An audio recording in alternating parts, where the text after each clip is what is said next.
চলুন আজকে এক ভদ্রলোকের সঙ্গে একটু আলাপ করাই। হ্যাঁ, ওনাকে সবাই মুখ চেনেন, যারা যারা রীতিমতো খোঁজ খবর নিয়েছেন তারা হয়তো জানেন, কিন্তু প্রচুর মানুষ ওনার সম্পর্কে জানেন না। নিচে একটা ছবি দেখছেন, আপাতত ইনি কান ঝালাপালা করে দিচ্ছেন তার ওই গান নিয়ে, বদৌবতী। আজকে তার সম্পর্কেই বলবো। এনার নাম হচ্ছে চাহত ফতে আলী খান। এটা কিন্তু তার আসল নাম নয়, স্টেজ পারফর্ম তিনি এই নামই করেন। তার আসল নাম হচ্ছে কাসিফ রানা। তিনি পাকিস্তানের নাগরিক এবং দুটো দেশের নাগরিকত্ব রয়েছে তার কাছে, পাকিস্তান এবং ইউকে। আচ্ছা, তিনি কিন্তু শুরুতেই এরকম ছিলেন নাকি বরাবর এরকম ছিলেন? নাকি নিজেকে এরকম তৈরি করেছেন মানুষের কাছে ভাইরাল হবেন বলে? পরেরটাই ঠিক কথা। তিনি শুরুতে মোটেও এরকম ছিলেন না। ফার্স্ট ক্লাস ক্রিকেট উনি খেলেছেন পাকিস্তানের। তারপরে তিনি চলে যান লন্ডন স্কুল অফ ইকোনমিক্সে পড়াশোনা করতে, ফিরে আসেন লাহোর ইউনিভার্সিটিতে গেস্ট ফ্যাকাল্টি হিসেবে কিছুদিন জয়েন করে কাজকর্ম করেন, তারপরে ছেড়ে দেন, ভালো লাগে না, আবার ক্রিকেট একাডেমির সঙ্গে যুক্ত হন। তারপরে কি মনে হয় চলে যান আবার ইউকেতে, সেখানে কিছুদিন ট্যাক্সি ড্রাইভারের কাজও করেন। কিন্তু তার এই যে গান বাজনা করার যে একটা শখ, একটা ইচ্ছে, সেটা শুরু থেকেই ছিল এবং সেটা মাঝে মাঝে চাগাড় দিয়ে উঠতো। এবং এটা আরও বেশি মাত্রায় চাগাড় দেয় 2020 সালে, যখন কোভিড বাড়ে। উনি নিজেকে তৈরি করতে থাকেন, বেশ কিছু গানপত্র করেন, কিছু মিউজিক ভিডিও করতে থাকেন, সেগুলো আস্তে আস্তে জনপ্রিয় হতে থাকে।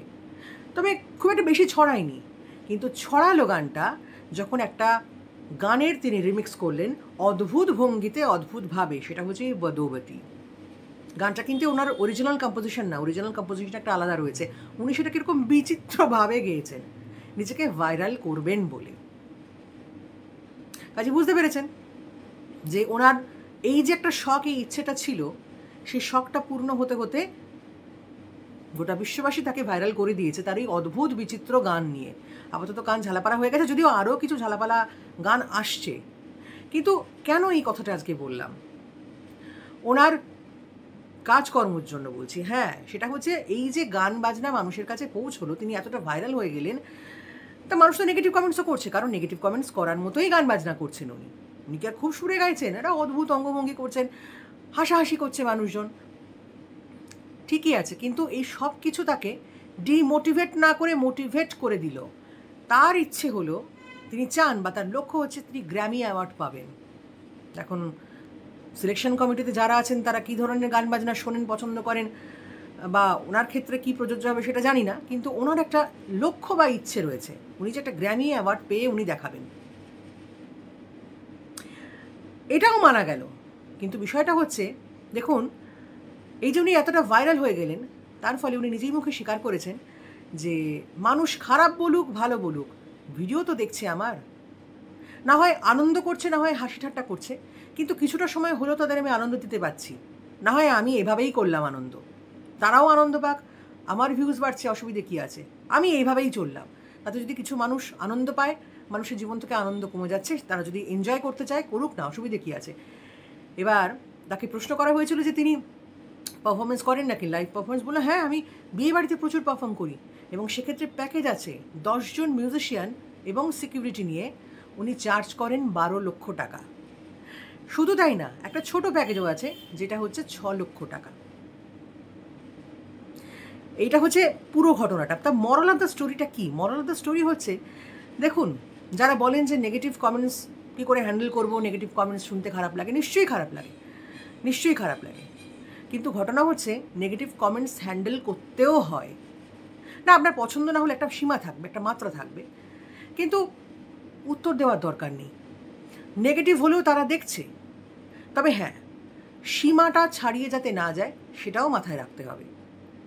নেগেটিভ কমেন্টস হ্যান্ডেল করা মানে কিন্তু সেটা যদি একটা গঠনমূলক সমালোচনা হয়ে থাকে অবশ্যই গ্রহণযোগ্য, কিন্তু উল্টোপাল্টা কথাবার্তা যদি কেউ বলে তাহলে গ্রহণযোগ্য নয়। উনি একটা পরিণত বয়স্ক মানুষ, উনি সেটাকে এভাবে দেখেছেন, এভাবে দেখেন, কারণ উনি যে কাজটা করছেন তাতে একটা হাস্যকর কাজই বটে, কিন্তু কারো কোনো ক্ষতি করছেন না।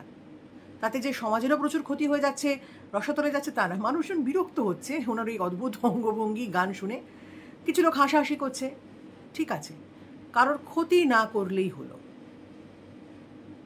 ইন্টেনশনালি মানুষ ক্ষতি হচ্ছে, হ্যাঁ, হাসিতে একটা ওষুধ, মজা হচ্ছে, মজা করছে মানুষজন, তিনি নিজেকে ওভাবেই হাইলাইট করছেন মানুষের কাছে। সেটা একটা মানুষ নিজেকে কীভাবে হাইলাইট করবে সাধারণ মানুষের কাছে, সেটা তার ব্যক্তিগত ব্যাপার, কিন্তু ক্ষতি না করলেই হলো, সমাজের ক্ষতি না করলেই হলো। এবং উনি ওনার কিছু এই যে যা উপার্জন হচ্ছে সেটা দিয়ে তিনি কিছু সহযোগিতার কাজও করছেন, উনি এনজিওর সঙ্গে যুক্তও রয়েছেন তিনি। তো সেটা তার সম্পূর্ণ ব্যক্তিগত ব্যাপার, তিনি কী করবেন না করবেন। যেটা বক্তব্য সেটা হচ্ছে ভেঙে পড়লে চলবে না, ভেঙে পড়লে চলবে না। সোশ্যাল মিডিয়ায় কাজ করতে এসেছেন, ভালো কাজ করছি, খারাপ কমেন্টস পাচ্ছি, অকারণে মানুষজন পিছনে লাগবেই, অকারণে, কিচ্ছু করার নেই। এই চাহাত ফতে আলী খান বা এই যে কাসিফ রানা, ইনি যে ভদ্রলোক, তিনিও ঘাত প্রতিঘাত সহ্য করে তারপরে এই সিস্টেমে চলে এসছেন, ভাইরাল হতে চেয়েছেন। তো সেটা তো সবার দ্বারা পসিবল না। সুতরাং নিজের কাজ নিজে যেটা ভালো পারেন সেটা করে যান। তার জন্য ভালো কাজ করুন, খারাপ কাজ না, ভালো কাজ করে যান, দেখবেন ঠিক হচ্ছে, ঠিক সাকসেস পাবেন। আর সত্যি কথা বলতে সাফল্যের রাস্তাটা না অতটা সহজ না। আর কুইট করে গেলে কি আরও তাড়াতাড়ি সাফল্যে পৌঁছানো যায় নাকি? সুতরাং মাঝপথে হাল ছাড়বেন না। উনি কিন্তু ছাড়েননি, ওনার উদ্দেশ্য ছিল উনি ভাইরাল হবেন, ফাইনালি ভাইরাল হয়ে গেছেন। তবে নোংরামি করে নয়, মজা করা, আনন্দ করা, বাকিদেরকে আনন্দ দেওয়া সেটা অন্য প্রসঙ্গ। আর নোংরামি করা, সমাজকে কলুষিত করা, অসম্মান করা, অন্যকে ছোট করা, সেইভাবে ভাইরাল হওয়া যায় না, সেটা মাথায় রাখতে হবে। সুতরাং ভালো কাজ করছেন, করে যান, ঠিক একসময় ফল পাবেন, মন দিয়ে কাজটা করুন।